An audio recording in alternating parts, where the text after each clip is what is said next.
ओम शांति। तो आज हम एक बहुत ही खास विषय पर बात करने वाले हैं। एक दिव्य प्रवचन जो 26 सितंबर 2025 का है। ये प्रवचन एक तरह का ब्लूप्रिंट है, एक स्वर्णिम युग का राज्य बनाने का। इसका जो मेन आइडिया है वो ये है कि जब ये याद रहता है कि हम डिवाइन गाइडेंस पर एक नई दुनिया बना रहे हैं, तो खुशी का अनुभव अपने आप होता है।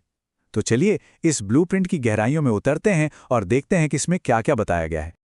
तो शुरुआत ही देखिए कितनी सीधी और कह सकते हैं एक तरह की चेतावनी से होती है। पुरानी दुनिया से दिल लगाना माना जहन्नुम में जाना है। मतलब कोई लाग लपेट नहीं, बिल्कुल सीधा संदेश। ये जो स्टेटमेंट है ना, ये बहुत पावरफुल है और यही आगे की सारी बातों के लिए एक फाउंडेशन तैयार कर देता है। तो सवाल उठता है कि इस दुनिया में आखिर ऐसा क्या गलत है। ये प्रवचन इसका एक डायग्नोसिस, एक निदान पेश करता है। और वो निदान क्या है? ये आज की दुनिया को एक कब्रिस्तान की तरह बताता है। सोचिए, एक ऐसी गिरी हुई हालत जहां हर तरफ दुख ही दुख है और जहां से बाहर निकलना बेहद जरूरी हो गया है। यहां पर ना दो दुनियाओं का जो फर्क है वो बिल्कुल शीशे की तरह साफ कर दिया गया है। एक तरफ पुरानी दुनिया यानी कलयुग, जिससे सीधे सीधे नर्क कहा गया है। दूसरी तरफ है नई दुनिया, सतयुग, एक ऐसा स्वर्ग जहां सब कुछ 100% परफेक्ट है। और सच पूछिए तो यही वो मेन कॉन्फ्लिक्ट है, वो खिंचाव है जिसके चारों तरफ ये पूरी शिक्षा घूमती है। ठीक है, तो प्रॉब्लम तो समझ आ गई, पर इसका सल्यूशन क्या है? समाधान कहां से मिलेगा? तो ये ज्ञान आता है एक दिव्य स्रोत से, जिसे यहां सर्वोच्च शिक्षक कहा गया है।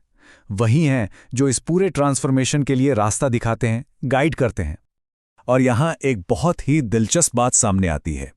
परमात्मा को एक नहीं बल्कि 3 अलग अलग रोल्स में दिखाया गया है। देखिए, पहला रोल है सच्चे पिता का, सत शिव बाबा, जो हमें स्वर्ग की बादशाही, वो इनहेरिटेंस देते हैं। फिर वो बनते हैं सच्चे शिक्षक, सत शिव टीचर, जो ज्ञान देते हैं। और आखिर में वो हैं सच्चे गुरु, सत शिव गुरु, जो हमें वापस घर ले जाते हैं। तीनों भूमिकाएं कितनी अलग और कितनी महत्वपूर्ण हैं। अब एक बहुत ही की टर्म आता है, श्रीमत। ये क्या है?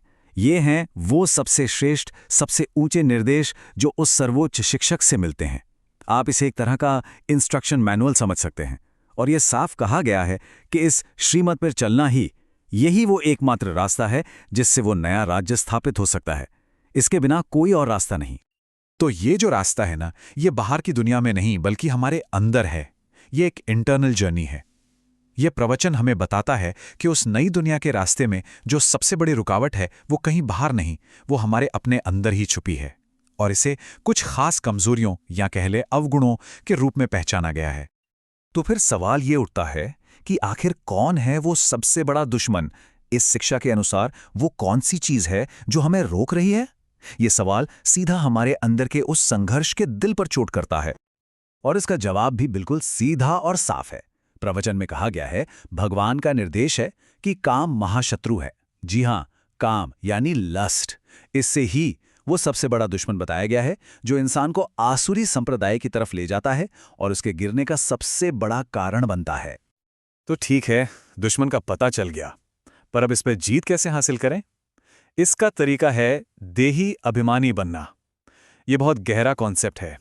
इसका मतलब है खुद को ये शरीर न समझकर एक आत्मा समझना। ये अपनी आइडेंटिटी में, अपनी पहचान में एक फंडामेंटल शिफ्ट है। और इसी को पवित्रता हासिल करने का सबसे बुनियादी तरीका बताया गया है। तो अब तक हमने प्रॉब्लम समझ ली, सॉल्यूशन देख लिया और रास्ते की सबसे बड़ी रुकावट को भी जान लिया। तो अब चलते हैं मंजिल की तरफ। आखिर ये जो स्वर्णिम युग है, ये जो प्रॉमिस्ड पैराडाइस है, ये असल में दिखता कैसा है?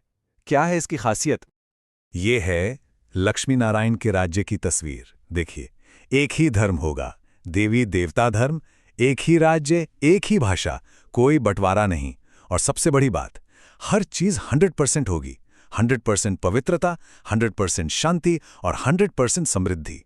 मतलब कोई कमी नहीं। ये जो लक्ष्य है, ये कितना क्लियर और कितना ग्रैंड है। लेकिन ये सब होता कब है? ये इतना बड़ा बदलाव आता कब है? तो यहां पर समय का एक साइक्लिकल कॉन्सेप्ट सामने आता है। ये शिक्षा बताती है कि दुनिया का इतिहास एक 5000 साल का चक्र है जो बार बार घूमता है। और ये जो डिवाइन इंटरवेंशन है, ये जो दुनिया का ट्रांसफॉर्मेशन है, ये हर चक्र में सिर्फ एक बार होता है। और उस समय को कहते हैं संगम युग। चलिए अब इस पूरी चर्चा को समेटते हैं और उन कोर प्रिंसिपल्स पर आते हैं जिन्हें हम प्रैक्टिकली अपना सकते हैं। मतलब वो कौन सी मुख्य बातें हैं जिन्हें धारणा करना है, जिन्हें जीवन में उतारना है। इस पूरी शिक्षा का जो सार है ना, वो इस एक वरदान में बहुत खूबसूरती से सिमट जाता है। अपने तपस्वी स्वरूप द्वारा सर्व को प्राप्तियों की अनुभूति कराने वाले मास्टर विधाता भव। मतलब एक ऐसा मास्टर बिस्टोवर बनना जो अपने स्वरूप से ही सबको कुछ न कुछ प्राप्ति कराए, सबको शांति और शक्ति का अनुभव कराए। कमाल का लक्ष्य है ये। तो सवाल ये है कि ये जो वरदान है ये प्रैक्टिकल लाइफ में कैसा दिखेगा। तो उसके लिए ये है कुछ बहुत ही कॉन्क्रीट डेली इंस्ट्रक्शंस, जैसे कि कभी दूसरों से या बाप से नाराज नहीं होना, अगर अपनी कोई बात ना मानी जाए तो बुरा नहीं मानना, और वही पुरानी बात, इस पुरानी दुनिया या पुराने शरीर से दिल नहीं लगाना है। हमेशा एक सच्चे पिता, शिक्षक और गुरु के प्रति वफादार रहना है, और इन सब के लिए लगातार श्रीमत पर चलकर देही अभिमानी बनने का अभ्यास करना है। और इसी के साथ हम आते हैं अपने अंतिम और शायद सबसे गहरे सवाल पर। इस प्रवचन का जो आखिरी नारा है वो है, स्वयं निर्माण बनकर सर्व को मान देते चलो, यही सच्चा परोपकार है। यानी विनम्र बनो और सबको सम्मान दो, यही सच्ची सेवा है। अब सोचिए, एक नई दुनिया बनाने के इतने बड़े काम में विनम्रता को शक्ति का सबसे बड़ा रूप क्यों बताया गया होगा? ये एक बहुत गहरा सवाल है जो इस पूरी शिक्षा के सार पर हमें और सोचने पर मजबूर करता है।